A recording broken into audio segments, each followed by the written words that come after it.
En esta tarde tan heladora que recuerda aquellos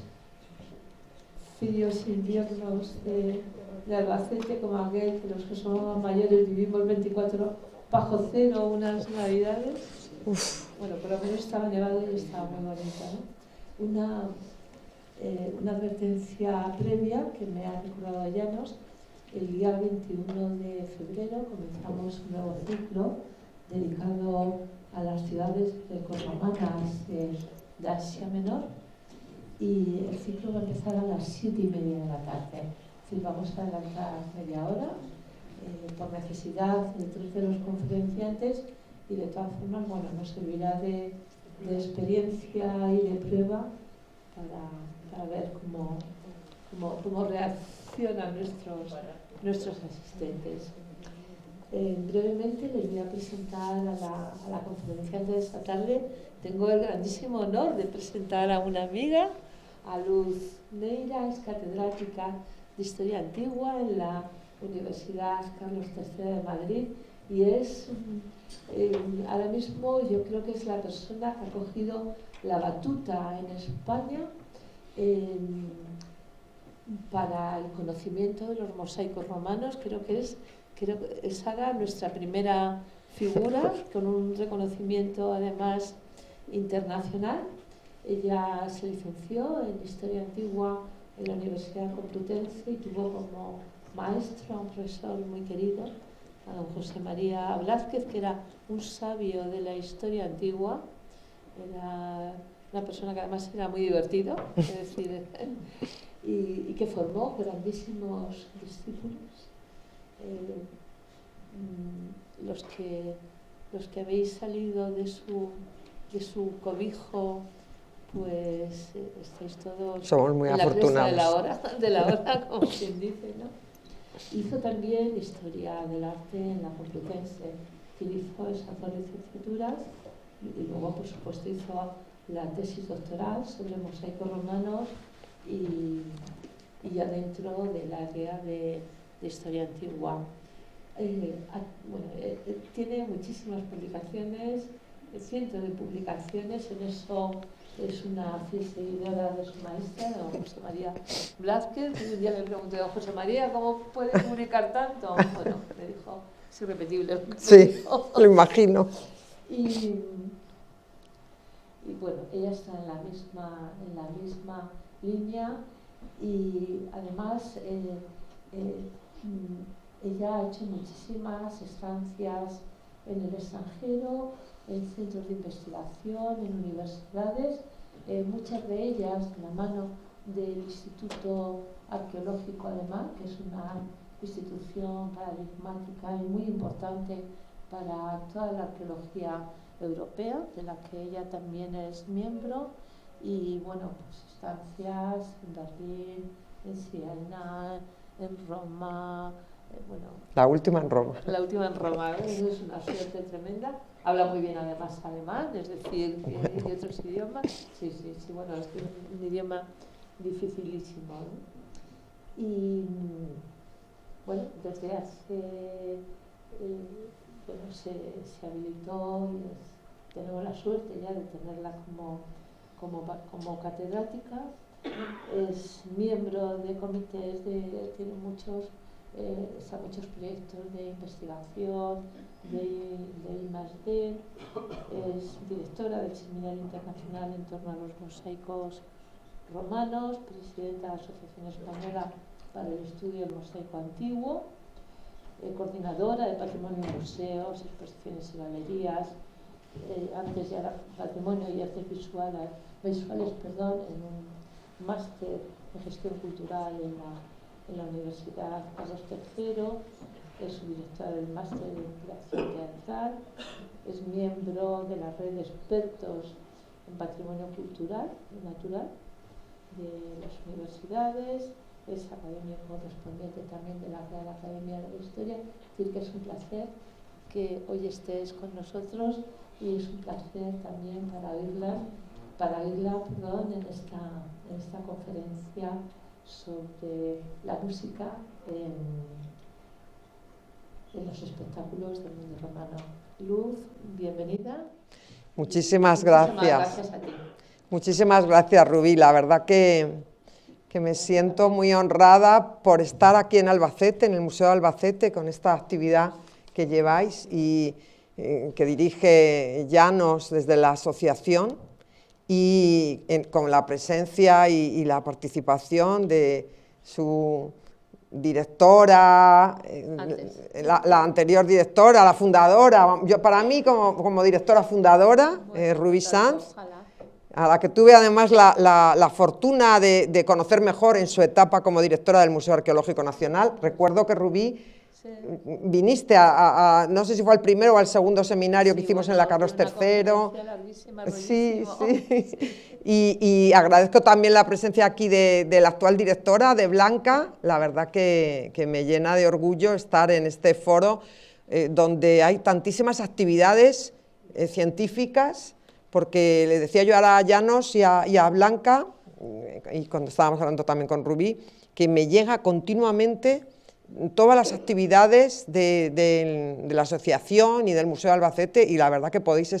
se pueden ustedes sentir muy orgullosos de esta actividad que no tienen ni todos los museos ni todas las asociaciones, sobre temas además tan interesantes. No lo digo porque yo hoy venga aquí, sino en general sobre este ciclo sobre Macedonia. No, es cierto, pienso que es muy importante, es la forma también de mantener viva una ciudad, ¿no? Y hoy Pues te toca, sí, muchas gracias, Rubí.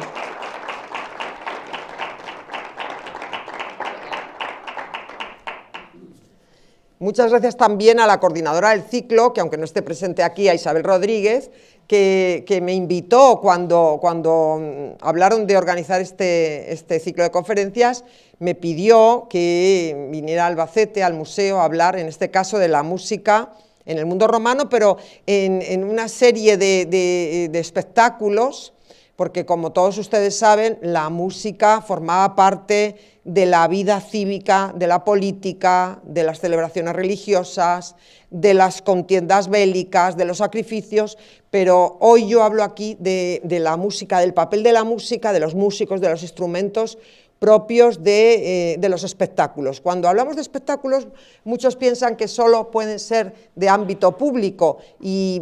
yo he dedicado un estudio a los espectáculos que tenían también lugar en el ámbito privado, es decir, durante la celebración de los banquetes.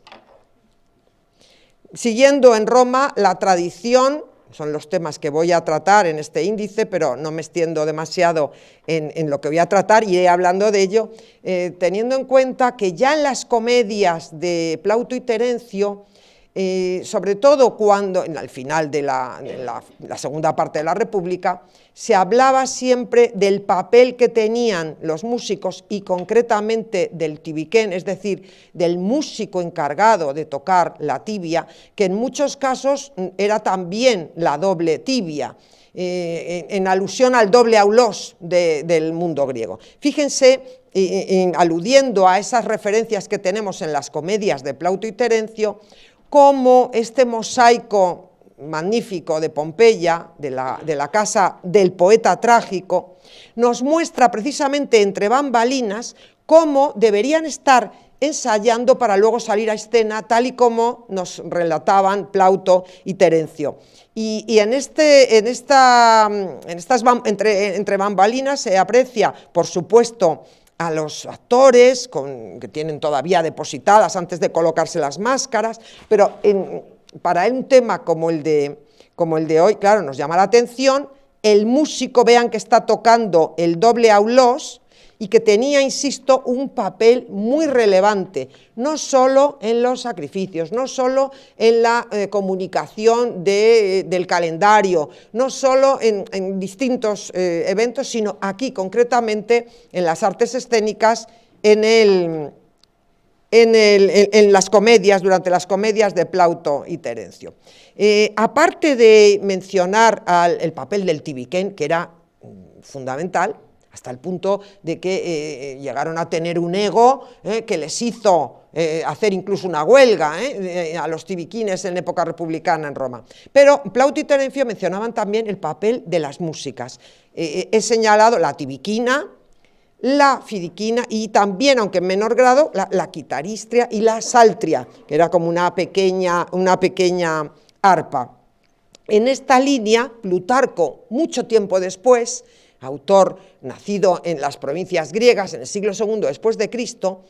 contaba en esa obra, en el Amatorius, documentaba el protagonismo que no solo músicos, sino también músicas tenían en las comisaciones. Y ya saben que después de una cena en el ámbito privado, que recibía el nombre de convivium, tenía lugar una serie de espectáculos que formaban parte de la comisatio, de las comisaciones. Y allí es donde Plutarco relata el éxito que tenían, remontándose a la época helenística, que esto es algo muy frecuente, ya insisto, era una tradición romana, pero que venía de la época helenística. Este tipo de conciertos de música en ese ámbito, en el ámbito del simposio, está muy bien documentado también en el mosaico romano que se conserva en Palestrina y que parece ser que de finales del siglo, aunque hay muchas dudas sobre la cronología, de finales del siglo II a.C.,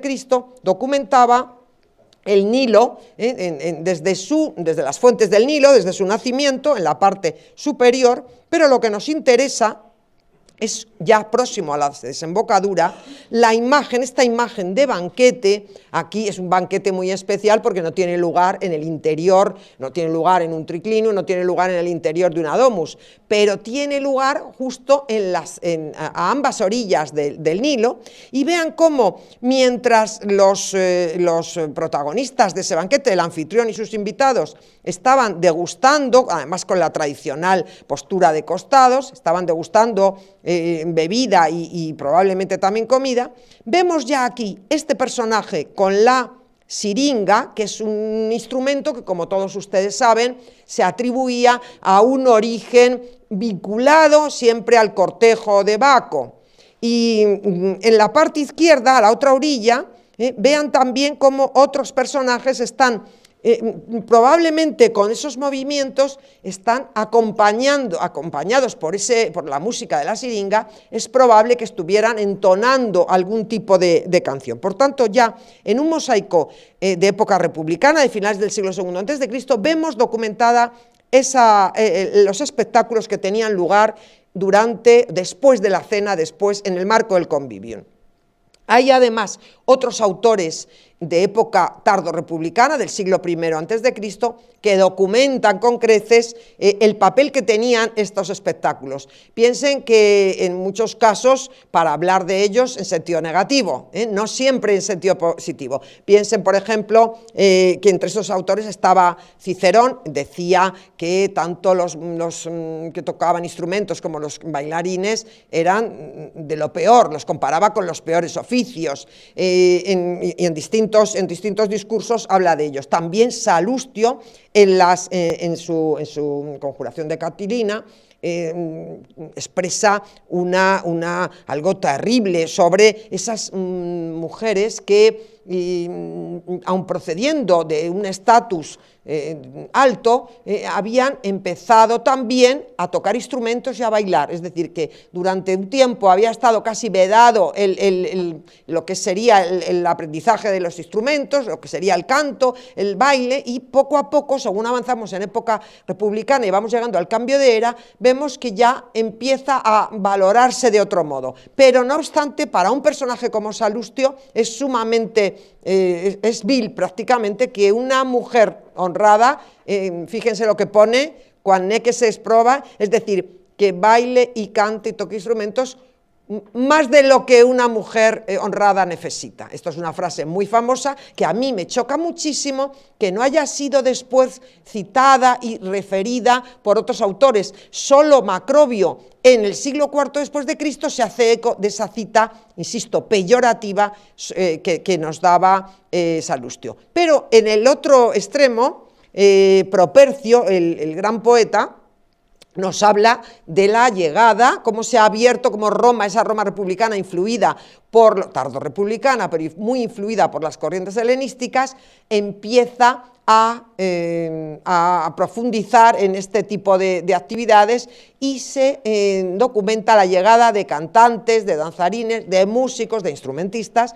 preferentemente de lo que habría sido la antigua Grecia y Egipto. Otros, en cambio, como Horacio, menciona la Sambubaya, es decir, que completa esa lista de procedentes de extranjeras o de extranjeros de Grecia y Egipto con las llegadas de Siria, en el caso de Horacio. Y luego después, en una obra, el apéndice virgiliano, en otro poema en copa, habla incluso de una tabernera que tocaba instrumentos, en un sentido que gustaba, dice que gustaba ya muchísimo a los espectadores. Donde cambia drásticamente la concepción sobre este tipo de espectáculos es en Ovidio. En Ovidio parece que ya es noble tocar un instrumento, ya es noble participar de estas danzas, e incluso llega a decir Ovidio que para él una mujer, no, por muy bella que sea, la belleza se pierde con el tiempo, mientras que si ha aprendido a tocar instrumentos, ha aprendido la danza, va a conservar un atractivo que de otro modo, por muy bella que hubiera sido, no conservaría. En un ámbito peyorativo, en los Carmina Priapeia, se nos habla de una tal Quintia, que se nos dice que bailaba al son de la música cerca en las proximidades del Circo Máximo. Muchos piensan que esa zona era también lugar de prostitución y que probablemente se confunden en muchos casos músicas, cuando se habla de mujeres, músicas, danzarinas, con esos adjetivos, con prostitutas, con extranjeras, es decir, hay como un estigma sobre esos personajes. Y después en Cicerón, en otro de los discursos, encontramos también la mención en este caso a varones procedentes por su nombre, los Quinedi, los Tinedos, procedentes de Egipto, que son denominados saltatores, saltatores, o las saltatriques en femenino, pero que danzaban al son de unos instrumentos de percusión que son lo que se conoce como palillos. Y estos también causaban furor en la Roma de época de Augusto. Una imagen muy similar a la que nos están transmitiendo todos estos autores aparece en un lugar poco adecuado, son las pinturas. Aquí vemos los dibujos que se realizaron cuando se excavó, cuando se descubrió el Columbarium de Villa Pamphili, de Villa Doria Pamphili, que se fecha en torno a finales del siglo I a.C., es decir, que probablemente son coetáneos de Octavio Augusto. Aquí están puestos en registros, pero ahora veremos algunos detalles. Estaban sobre cada nicho, sobre cada columbario. Fíjense lo que encontramos, danzas al son, en la parte superior, danzas al son de una tibia, mientras lógicamente se van desprendiendo incluso de los vestidos. Por eso tenían esa connotación peyorativa en muchos casos, porque se decía que la música y la danza incurría en la desnudez, como si se hubieran consumido incluso alucinógenos. Vemos otros con los palillos, en el caso del segundo, y aquí otro más en este extremo, y insisto, otros bailando simplemente, danzando, y aquí de nuevo la doble tibia. Es prácticamente de los pocos, cuando nosotros vemos en el Museo Nacional Romano estas pinturas que fueron trasladadas allí, porque desgraciadamente el columbario, este famoso columbario de la Villa Doria Pamphili, que está en el recinto de Roma, no se puede visitar, probablemente haya problemas de seguridad, pero tenemos la gran fortuna de contar con algunos de ellos en el Museo Nacional Romano. Fíjense, uno de los que hemos visto en los dibujos que se hicieron cuando la excavación, en esta parte donde vemos el can y vemos al personaje que está tocando ese instrumento para acompañar la danza. Aquí lo vemos mucho más cerca, es una doble tibia, un doble aulos, y mientras cómo bailan porque la música no podemos decir que sea ni masculina ni femenina, había músicos, músicas, había también danzarines y danzarinas, bailadoras y bailarines. Mira, vamos acercando el foco y vemos es muy típico también en estos músicos, vean la postura, marcando, sacando las nalgas, es algo también muy típico que escandalizaba a los romanos más tradicionales, que veían en este tipo de posturas algo incorrecto y algo digno de la mayor crítica. Se cree que esta pintura que vemos aquí también procedía de este columbario, pero esta se conserva en el British Museum, pero vean de nuevo cómo en torno a la doble flauta que toca este personaje de la izquierda están todos los espectadores contemplando a este personaje. No va desnuda, va con una especie de gasa que luego veremos también en otro mosaico. Probablemente sean espectáculos que tenían lugar tanto en los jardines, tanto en el recinto al aire libre, como en el interior de una domus. En la línea que antes comentábamos de, no digo legalizar, pero sí considerar noble a quien tocara, a quien aprendiera a tocar un instrumento, en la línea, por tanto, de Ovidio, vemos, y que además va a ser reflejo de lo que se denomina la docta femina, es decir, la mujer culta, la mujer que ha aprendido, en este caso, a tocar un instrumento, como es esta pequeña cítara. Y vean ustedes que es una pintura pompeyana que se fecha además entre el 50 al 40, se conserva en el Metropolitan de Nueva York, y es verdaderamente la imagen, hasta el punto casi de una matrona, es una imagen de una mujer respetable que está tocando acompañada de una doncella. Hasta el punto es tan respetable la imagen que algunos la interpretaron como si fuera una reina de uno de estos estados helenísticos. Hoy en día está clarísimo que se trata de una de esas esposas que ha seguido los consejos de Ovidio y que, insisto, practica instrumentos, practica lo que llamaríamos en ese caso la cítara. Esta estela también es muy interesante, se conserva en el Museo de Dion, de cuyo yacimiento procede, y digo que es muy interesante porque vemos aquí, está dedicada, por supuesto, por el esposo, siempre los dedicantes suelen ser los esposos, los padres, siempre quienes han ejercido una protección. Lo decimos por la destrarum iuntiu, por la unión de las diestras, no solo por los epígrafes que hablan de que él debía ser el responsable del archivo del tabularium en Dion, vean los instrumentos, y habla de su amada que tocaba este instrumento del que solo teníamos noticia por Ovidio. Ovidio hablaba del nablium, que es un instrumento, por supuesto, de origen hebreo, unos dudaban que si fenicio, que si hebreo, y lo teníamos documentado por la mención de Ovidio, pero ahora, cuando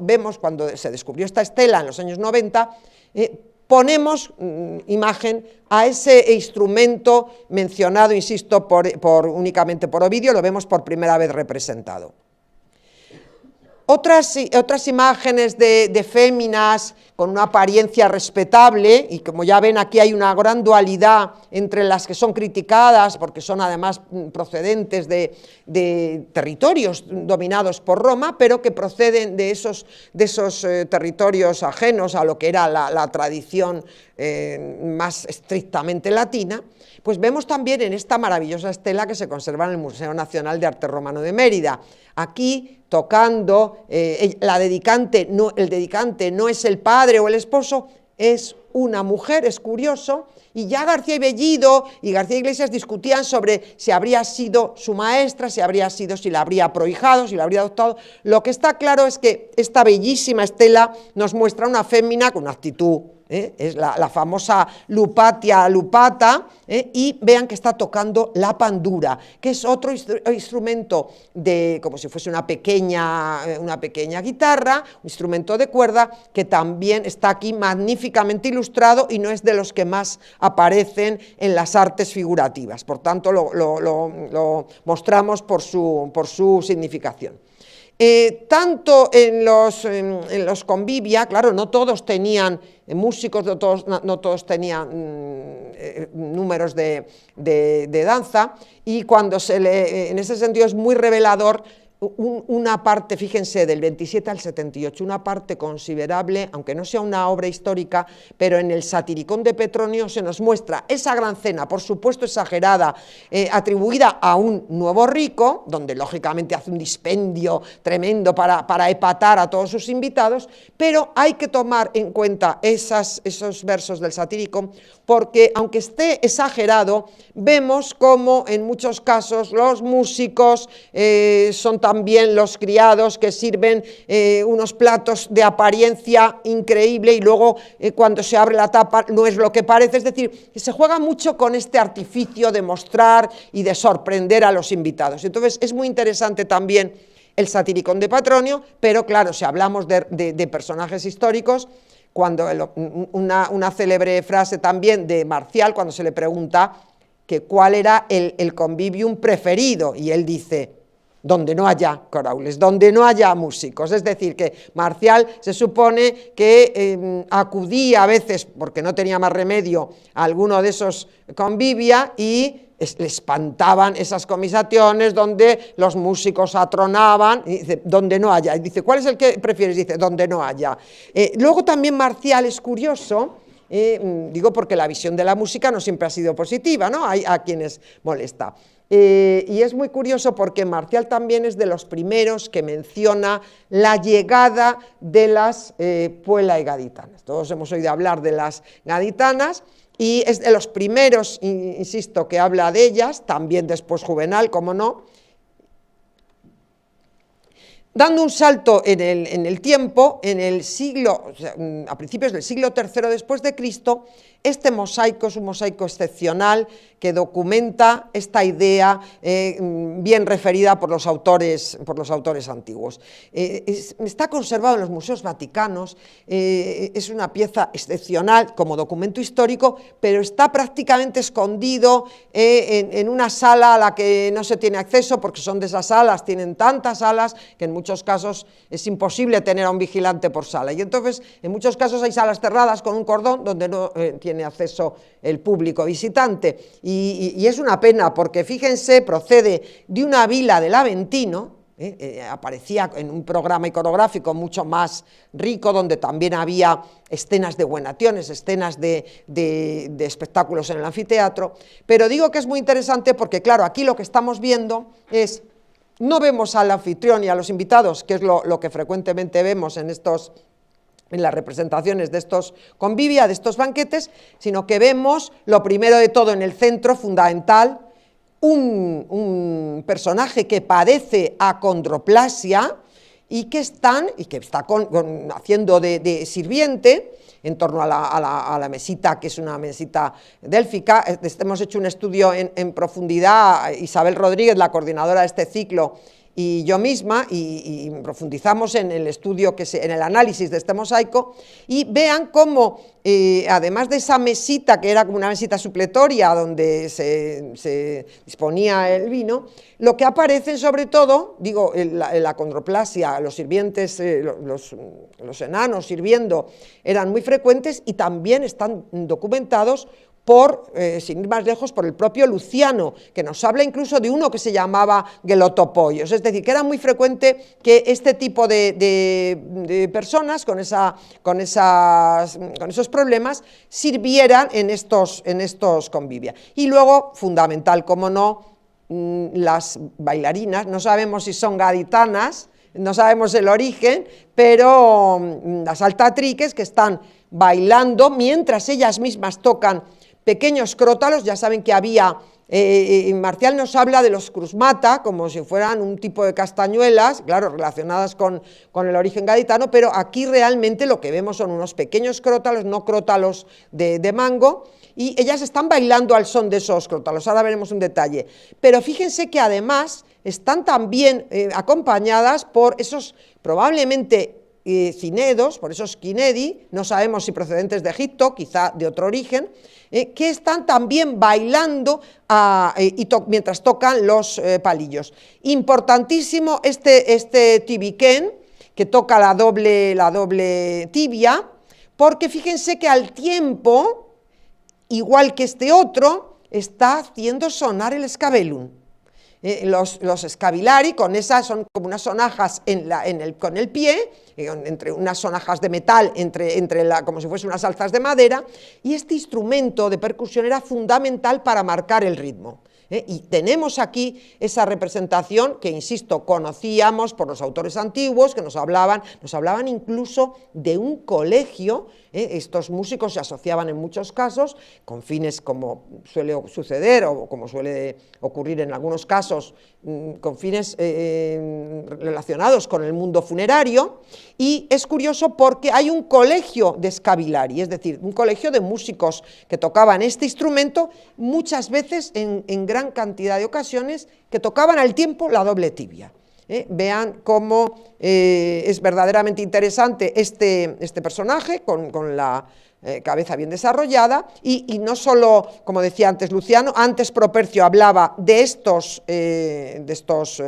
bufones, también Plinio además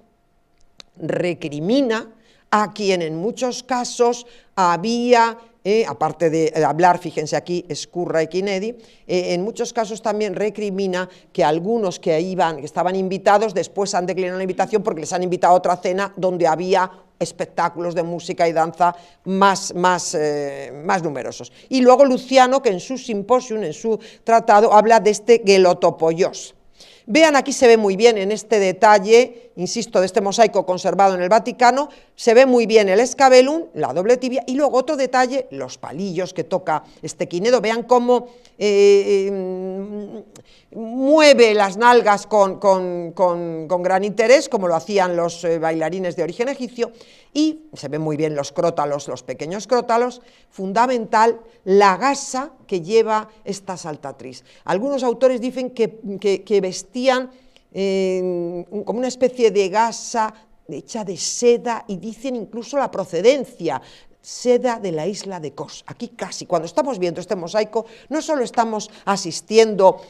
no asistimos a una representación más, sino que estamos viendo cómo las informaciones de Plinio, cómo las informaciones de Luciano, que son un poco anteriores, están contextualizadas, sino que además vemos esa gasa transparente que nos recuerda, como en esta clarísima, esa gasa transparente de la seda de Kos, que era la más valiosa, la más valorada. Claro, cuando vemos a estos saltatriques, casi estamos viendo a Quintia, la experta en menear sus vibrantes nalgas, como nos contaba en uno de los Priapea. También hablaban de ellas Marcial y Juvenal, bueno, y otros autores, ¿no? O sea que realmente estas puelas, no sé si eran gaditanas o no, en muchos casos ya va a quedar ese origen extranjero, y son identificadas siempre como extranjeras y como prostitutas, llevan ese estigma, al margen de las doctae femina, que lógicamente han aprendido un instrumento y que están en otra órbita. Pero quien nos habla con mayor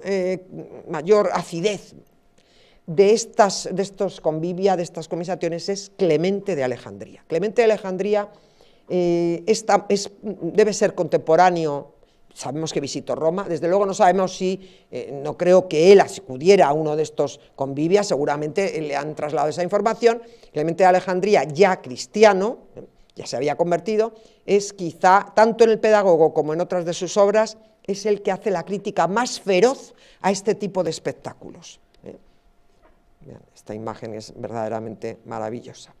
Pero a pesar de las críticas de Clemente de Alejandría, no me quiero extender mucho en lo que cuenta, él dice, han visto ustedes, como vemos ahora en estas saltatriques, dicen que estas músicas bailarinas o bailarinas que danzan al son de un instrumento que ellas mismas tocan, se teñían el pelo de color rojo, de color pelirrojo, y tengan también tengan en cuenta que esa identificación que se hace de extranjeras, músicas, bailarinas, prostitutas, es lo que hace también que se identifiquen como tales. Entonces habla y critica a quienes se tiñen el pelo, habla y critica de las mujeres que se ríen, que dejan un poco la expresión de sus sentimientos sin ningún tipo de contención, y dicen también que este tipo de bailes, este tipo de de músicas, a las que califica prácticamente de propias de los cultos mistéricos, dice, están envenenando a los jóvenes. O sea, habla también, no solo critica a quienes las practican, sino a quienes contemplan como espectadores, o a las esposas que acompañan a los maridos a este tipo de cenas. Dice, esto es terrible porque están contaminando a la sociedad romana. Estas saltatriques, ya ven, aquí sí que llevan esos crótalos de gran mango, aparecen en un mosaico muy curioso de Trier, ya en el siglo IV después de Cristo. Es decir, que si nosotros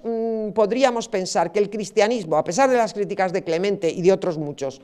acabaría o terminaría acabando con estas costumbres, estamos muy equivocados. En Trier, en el siglo IV después de Cristo, digo Trier porque además fue la Augusta Treverorum, era un lugar muy cristianizado, lo saben, y allí hubo escritores ya convertidos al cristianismo, muy practicantes, que podrían darnos una visión diferente, y en cambio vemos cómo algunos domini eligen para decorar sus pavimentos este tipo de recreaciones, que eran las que probablemente ellos seguían organizando. Es un mosaico muy curioso, no me voy a detener mucho, pero donde se aparecen también, aparte de las saltatriques, tocando esos instrumentos, pues una serie de sirvientes. Creemos que hay también una escena de mimo y otra de prestidigitación, pero insisto, no me detengo, solo paso las imágenes donde el Dominus está alardeando no solo del banquete, vean además qué platillos espectaculares, con los sirvientes identificados, que esto es una forma también de personalizar el mosaico, de darle credibilidad. No es una imagen más que un mosaísta haya ofrecido para decorar el pavimento, sino que con la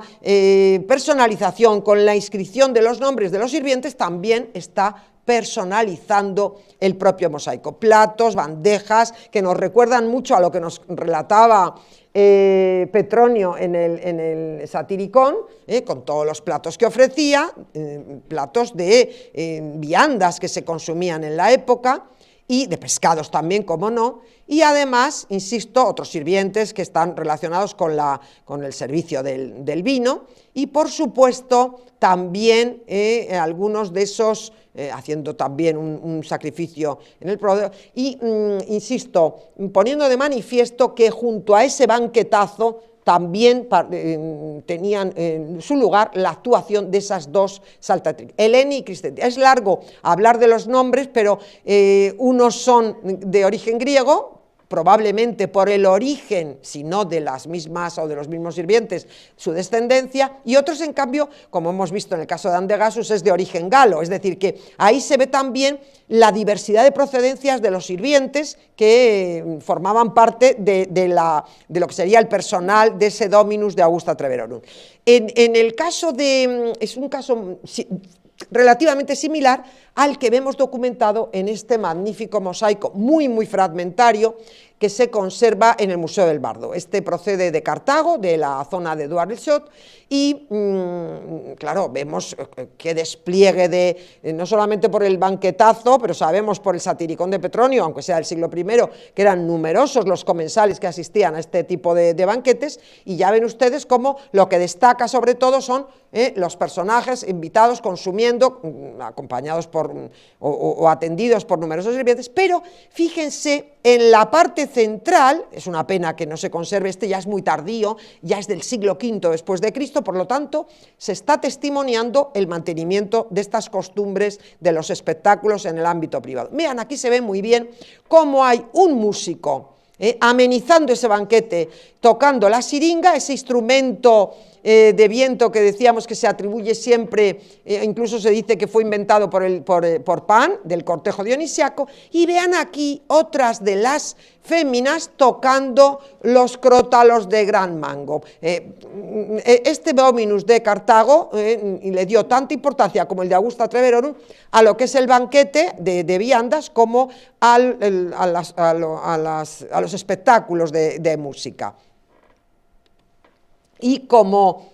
primicia total, porque solo está publicado en un digital de Turquía, este mosaico espectacular. Los hallazgos más imponentes se están dando en Turquía y en Siria, en lugares tremendamente aquejados, afectados ahora por esos terribles terremotos. Y fíjense qué maravilla, este procede de Germaniquia, Germaniquia Cesarea, muy cerca de lo que sería hoy, pues precisamente el epicentro del terremoto, muy cerca de Kahramanmaraş. Fíjense qué maravilla, avanzado, aquí se fecha, los arqueólogos, los colegas turcos lo datan en el siglo VI después de Cristo, y vean cómo se mantiene. Claro, estamos en Imperio Romano de Oriente, por tanto se mantienen las tradiciones. Vean cómo aparecen los invitados en esa postura, en esa posición tradicional de recostados por parejas, impresionantes, bueno, todo lo que le rodea, la mesa con determinadas básicas, pero lo que más nos llama la atención en este tema es el personaje que toca, el músico que está tocando la siringa, y luego fíjense las tres saltatriques, porque están danzando al son de los crótalos en una imagen increíble, que si nos, insisto, si habíamos pensado que con la imagen de Duarshot del siglo V ya era prácticamente el documento más tardío, fíjense ahora este banquete eso sí, al aire libre, en Germaniquia Cesarea, en lo que es hoy Turquía, en lo que era la antigua provincia romana de Siria, lo que sería la parte oriental del imperio. Aquí vemos estas saltatriques, cómo están amenizando ese banquete y tocan los instrumentos al tiempo que danzan. Veíamos también esta imagen del mosaico anterior de Augusta Treverorum, donde creemos que estamos asistiendo a escenas de mimo y de prestidigitación, porque también en el mimo tenía cabida la música. Pero antes de pasar a ese tema, un último o un banquete interesantísimo que es también contemporáneo del mosaico que acabamos de ver. Esto es una miniatura de un códice conocido como el Génesis de Viena, pues que se conserva en la Biblioteca Nacional de Austria en Viena. Esta imagen es espectacular, se supone, se identifica con el banquete del faraón porque habla de una leyenda sobre un faraón donde había un litigio entre los panaderos y otros, y al final fueron condenados. Había habido ahí como una especie de ataque y finalmente se llega a la luz, y el faraón se supone que castiga a los que habían dado falso testimonio sobre otros empleados. Pero a nosotros realmente lo que nos interesa es, lo primero, esta miniatura del Génesis se fecha a mediados del siglo VI después de Cristo, y vean cómo aparecen los invitados. Se supone que el anfitrión y sus invitados sea el faraón, pero lo que está claro es que la imagen es de la antigüedad tardía, con independencia de que se quiera ilustrar una leyenda de un faraón tardío. Vean cómo están recostados, y lo más espectacular, los sirvientes, es curioso cómo van con máscaras, bien, pero lo fundamental, como ya nos contaba en el Satíricon de Petronio, pero lo más interesante es que una de las músicas toca la doble flauta, ¿sí?, que la hemos visto, la doble flauta, un instrumento quizá de los instrumentos más documentados, pero vean aquí la otra música que está tocando el oxibafón, lo que llamaríamos oxibafón, el término griego, pero que en realidad son los aketábula, sería como unos cuencos de metal, que por eso se llamaban aketábula, para contener otro tipo adecuado para el banquete, y ellos con los palillos van tocando ese instrumento que hasta este momento, hasta el descubrimiento de otro mosaico que ahora veremos, solo estaba documentado en esta miniatura del siglo VI. Claro, cuando se descubrió el maravilloso mosaico de Hama, que lo tienen ustedes en el Museo de Hama en Siria, insisto, la conservación y el estado, a los que nos preocupa tanto el patrimonio cultural, las informaciones que nos llegan a través de colegas sirios que están exiliados en Francia y que tienen contactos con los colegas sirios, pues no es clara, no sabemos en qué estado se encuentran estos mosaicos. Yo puedo decir que se conservaban en el Museo de Hama, espero que se siga conservando, pero más allá de esta problemática, fíjense cómo se ha seguido aquí al pie de la letra el consejo de Ovidio, de un autor tan anterior, porque lo que estamos viendo, había autores que decían, no, esto es una actuación de un grupo musical, es un concierto en un teatro, porque fíjense los tablones, ¿no?, que parecen representar la tarima de un teatro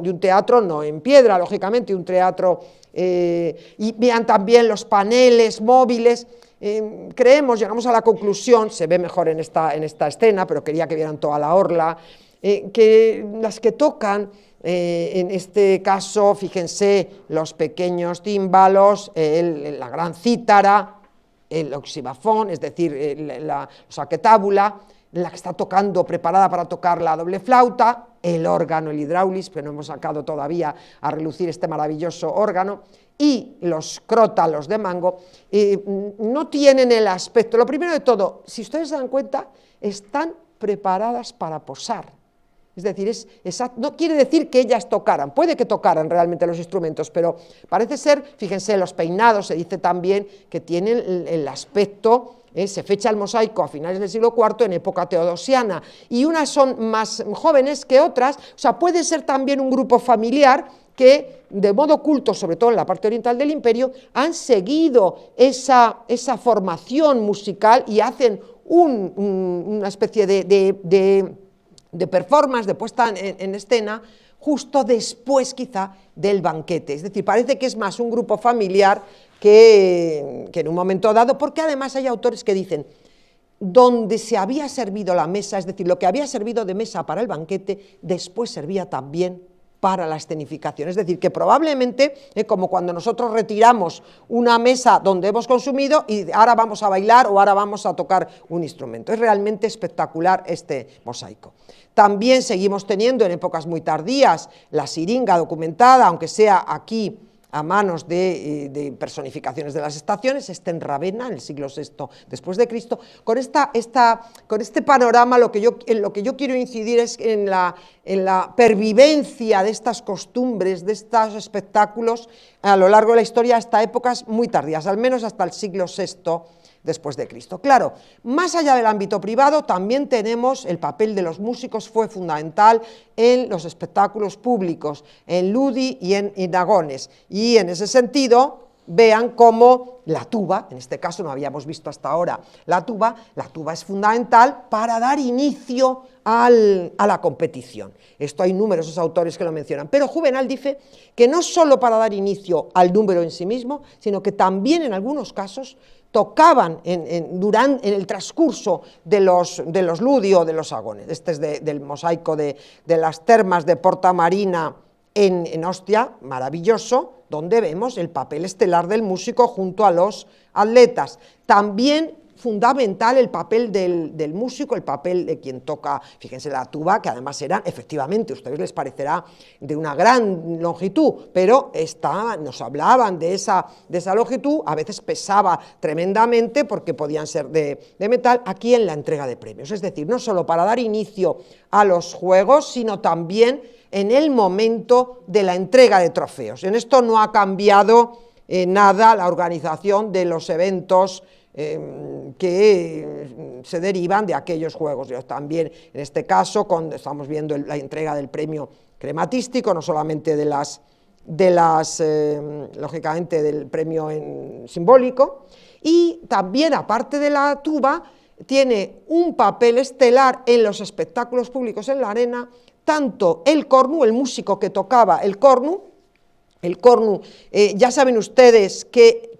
había tenido un papel fundamental en el ámbito bélico, en el ámbito militar,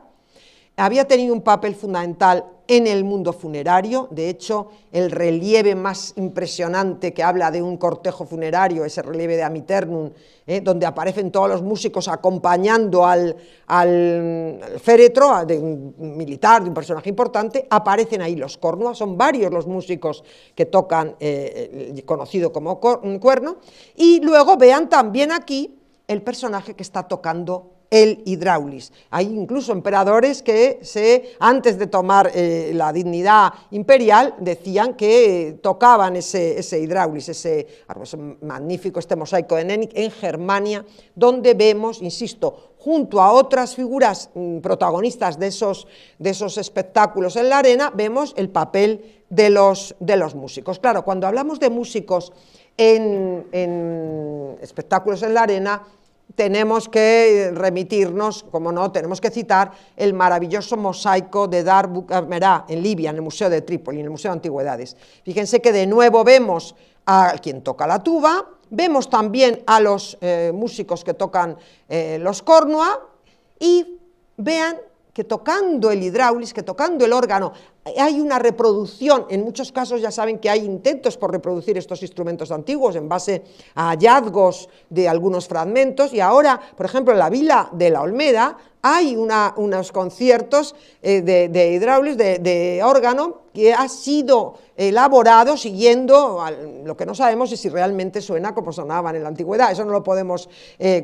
podemos comprobar con certeza, pero sí que hay intentos de recuperar el patrimonio musical, ese patrimonio sonoro, que es patrimonio inmaterial también. Pero lo más interesante de este mosaico es sobre todo que detrás del hidráulis, no sé si se ve bien, no, quizá en la anterior se podía vislumbrar que aquí no estamos ante un organista en masculino, aquí estamos ante una organista. No es de extrañar, porque fíjense que en esta terracota que se conserva en el Museo del Louvre aparece el personaje que padece acondroplasia con esa tuba, y se ve perfectamente como la que toca el órgano es una mujer. Esto está además documentado en un sarcófago maravilloso, que es un sarcófago que aparece que es de Aquincum, de lo que soy Budapest, y está dedicado lógicamente por el esposo, y está dedicado es el sarcófago de Sabina, de la famosa Sabina. Bueno, pues a la cual en el epígrafe se dice Artibus edocta, y cómo habla de cómo pulsaba las cuerdas en un lugar donde había asentamientos legionarios, es decir, que probablemente había aprendido de su esposo a tocar el hidráulis, el órgano, y formaba parte en ese lugar en Aquincum donde había destacamento de una de las legiones. Por tanto sería no solo una mujer que lo tocaba, el hidráulis imposible, en el ámbito familiar, sino desde el punto de vista profesional. Por tanto, esas imágenes que hemos visto de organistas en femenino están bien documentadas, bien atestiguadas también por el epígrafe de... Uy, que me estoy pasando. Bueno, vamos a ver otros músicos tocando, en este caso la cítara, en los juegos estrictamente a la griega, que también se documentan en época romana. Paso un poco más deprisa porque, lógicamente, quiero llegar a los célebres paneles del mosaico, del célebre ya y magnífico mosaico de Noeda, esa sala trícora. Todo el mundo habla del mito de Pelos e Hipodamía, del juicio de París, del rapto de Helena, pero si ustedes me preguntaran cuáles son los paneles más valiosos desde el punto de vista documental, sin lugar a duda, los que presentan no solo los atletas, los juegos a la griega, los espectadores, sino lo que aparece en los dos paneles que flanquean el estanque. Aquí vemos el órgano al que estábamos antes haciendo referencia. Fíjense, no se ha conservado aquí la figura de quien lo toca, está probablemente el coro, y vean qué maravilla, veamos al Scabilarius, es decir, no es un personaje que esté allí sin más, sino que es el que tocaba el scabellum y por tanto el que marcaba el ritmo. ¿Ven ustedes esta especie de zapato enorme que es el propio scabellum? Pues allí está representado marcando el ritmo, y vean quién aparece hacia quién van dirigidas las miradas de quien toca la doble tibia. Están también sobre los típicos coturni los actores de teatro, pero lo que más nos llama la atención aquí y en el siguiente panel, vuelvo atrás, es el personaje, el pantomimo, el que está sin pronunciar palabra, y eso sí, con una máscara bien identificada, con los labios cerrados, porque no puede pronunciar una palabra, el que está bailando, el que dicen que está danzando, el que está interpretando una escena mitológica, porque la pantomima estaba basada en la mitología, con el movimiento de los dedos, con el movimiento de las piernas, con esa especie de pallium, con esa especie de manto anudado hacia la espalda, y que en muchos casos se transformaba o de pronto salía como una especie de tocado, es decir, representaba personajes sin poder decir una palabra, pero siempre al ritmo de la música, de la doble flauta y por supuesto también del escabellum, que era el que marcaba el ritmo. Las saltatriques también actuaban en los interludi, en este caso se ve Teodosio flanqueado por sus dos hijos, entre los que luego repartiría el imperio, en la basa, la célebre basa que fue encargada para soportar uno de los obeliscos traídos de Egipto, y vean cómo en la arena del circo, entre las carreras de carros, aparecen estas saltatriques, es decir, que por mucho que hubiera promulgado el edicto que convertía al Estado en un Estado confesional cristiano, no podía evitar que el gusto de los espectadores fuera tal que no había carrera sin que hubiera saltatriques bailando al son de la música. Vean también que aparecen aquí los órganos, en este lado y en los interludios de las saltatriques de tantísima fama. También el papel de la música fundamental en el mimo. Creemos que hay representaciones de mimo, esto lo estudió también muy bien Isabel Rodríguez, en los relieves que decoran el teatro de Sabraza, en la actual Libia, y por supuesto fue objeto de las... Si antes decíamos que Clemente de Alejandría criticaba esas comisaciones donde se tocaba música, se tocaba instrumentos y bailaban, ya es una empresa contra el mimo y contra la pantomima, porque piensan, incide mucho en que había mimos que trataban, en este caso había algunos mitológicos, pero sobre todo de adulterios. Y claro, llegado un momento, no sabemos si Tertuliano lo llegó a ver, pero sabemos que Heliogábalo se cuenta que él impuso la costumbre de que realmente ese adulterio que narraba, que era el argumento del mimo, se escenificara en la realidad, es decir, que no fuera una actuación, sino que se llevara a cabo ese acto sexual en el auditorio. De esto se hace eco también 2 siglos después, del propio Agustín de Hipona, por lo tanto debe ser que la costumbre siguió. Todo esto amenizado con la música, que sabemos que era muy criticada por los autores cristianos. Mimos de todo tipo llegando, y recuerden que muchos de los anfiteatros tenían un dispositivo por el cual a veces se inundaban y se representaban también lo que llamó Traversari los tetimimi, y aquí los vemos. Este es un instrumento que no habíamos visto, sí habíamos visto los crótalos, ya los ven, de Margo, pero vean aquí el litus. Este instrumento no lo habíamos visto hasta el momento, en la gran orla del mosaico del trufo de Venus de Yemila en Argelia. Es espectacular este litus, que es muchos dicen que es como una tuba frigia, que aparece mencionada por Apuleyo de Madaura, y que la atribuyen también a cultos mistéricos. Ya ven cómo, además de estar vinculados a los cultos de divinidades orientales, estos instrumentos también se utilizaban, o sea, tenían una gran diversidad.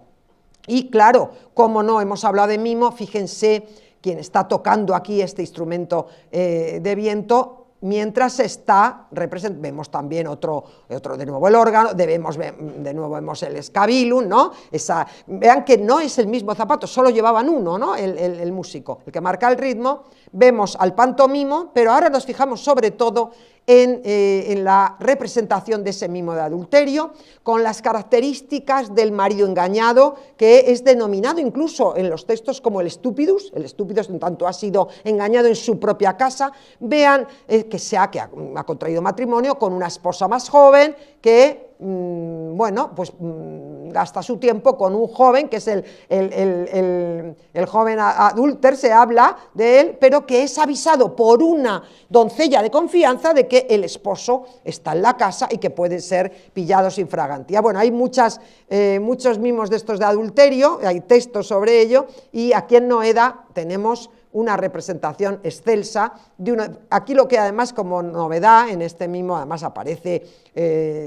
como el celotipi nunti, es decir, el marido engañado, el marido celoso, pero como novedad en la representación de novedad incluye también a un niño que está llorando. ¿Por qué llora? Porque fíjense lo que se ha incluido como novedad en Noeda. Lo demás es prácticamente lo que aparece en los textos, pero fíjense cómo el marido, sospechando que su mujer le ha podido ser infiel, la encadena. Entonces lo que vemos aquí es la cadena con la que el marido sentado la tiene a su lado, y se ve perfectamente la cadena, que es algo realmente muy de destacar en este mosaico de Noeda. Representaciones de mimo con la presencia de músicos aparece también en otros soportes, en estos dípticos, y son muchos los autores tardíos, como Salviano de Marsella y Cesario de Arles, en la parte occidental, y en la parte oriental del imperio, Paulino, Nola, Víctor Vita, y por supuesto Juan Crisóstomo. Juan Crisóstomo hace si antes hablábamos de crítica feroz, claro, está hablando ya desde el cristianismo como religión oficial del Estado, lógicamente, no como aquellos otros cristianos que criticaban, pero el eco de los cristianos del siglo III, de los autores cristianos y de principios del IV, no era tanto, no era a tal nivel como el que desarrolla Juan Crisóstomo contra Ludus et Theatra, y luego en el siglo VI Coricio de Gaza, es otro autor importantísimo, que lo que hace él es la defensa del mimo y de la pantomima, porque aunque se supone que ya era cristiano, él escribe diciendo que tiene siempre una moraleja. Cuando habla del mimo dice, al final el adúltero y la adúltera siempre son pillados infraganti y siempre son entregados a la justicia, a pesar de que el marido engañado tiene en un momento dado deseo de tomarse la justicia por su mano, pero dice, pero tiene una moraleja, es que siempre los que cometen adulterio, los que entran en pecado, son finalmente castigados. En la pantomima, como hemos dicho, las máscaras, se conservan algunas de estas máscaras, son maravillosas, ya ven que se distinguen de todas las demás porque tienen los labios sellados, tienen los labios cerrados, son muchos los autores que hablan de ello. Tenemos también incluso aras dedicadas a los célebres pantomimos de la época de Marco Aurelio, estas se conservan en el Museo Nacional Romano, y tenemos también como pequeños souvenirs, pequeñas figurillas, donde vemos al pantomimo con ese palión, con ese manto, donde porta, antes o después de escenificar la obra, con la máscara de la pantomima. Son realmente espectaculares, muchas otras, y como no, también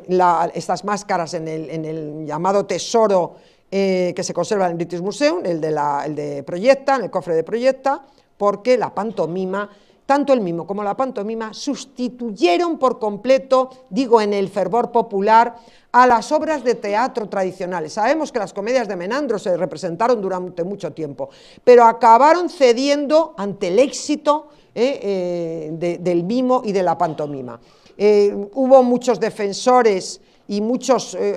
opuestos a estos dos géneros. En el caso de los que defienden la pantomima, veríamos sobre todo a Libanio, pero de nuevo las críticas de Juan Crisóstomo, de Macrobio, del mismo Gregorio de Nisa. Fíjense lo que dice Gregorio de Nisa, en muchos casos dice, no podía faltar en una casa extravagantemente rica músicas, músicos, danzarines, mimos, y termino aquí con esta imagen del mosaico, del panel de Noeda que veíamos, con ese pantomimo que está mejor conservado que el del otro panel, que es verdaderamente proverbial. Eran muy cultos, nada que ver con lo que ahora podemos tener la idea, ya que eran capaces de representar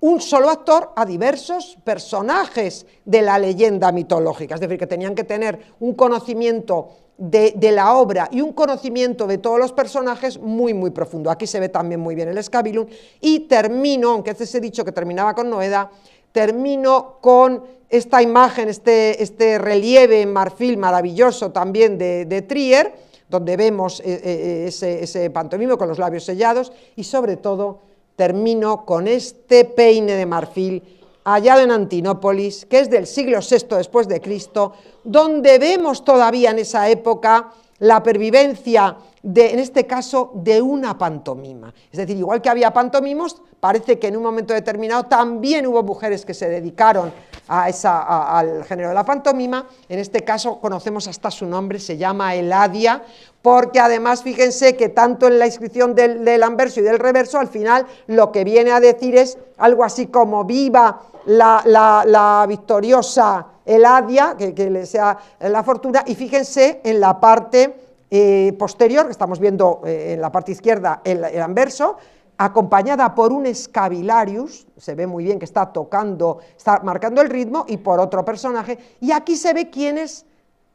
en el marco en qué contexto tocaba o actuaba esta, acompañada por un Scavilarius, esta Eladia, esta pantomima llamada Eladia, en el marco del circo de nuevo, de esos interludi, porque fíjense que los que le encargan ella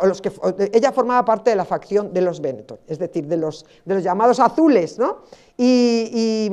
hay papiros, con esto termino, hay papiros muy interesantes donde, sobre todo de Egipto, de la época más tardía, donde se habla de cómo las corporaciones municipales contrataban a estas músicas, contrataban a estos músicos y a estos actores para actuar en unos festivales de modo puntual. Por tanto, la costumbre de actuar, tanto en privado como en público, a juzgar por lo que hemos visto antes, no se acaba en el siglo IV ni V después de Cristo, sino que sigue hasta el siglo VI, y cuando llega el segundo concilio de Trullo en 691-692, hay dos,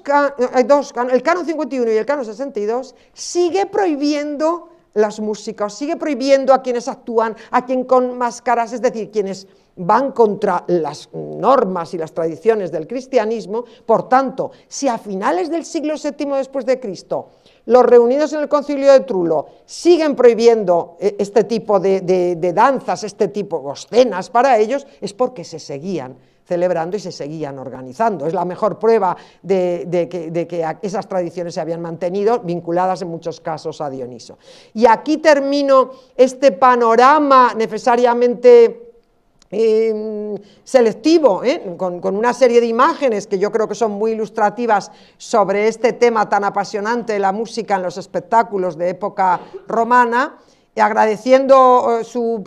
presencia y sobre todo pidiendo disculpas por si me he alargado en demasía en esta conferencia. Muchísimas gracias por su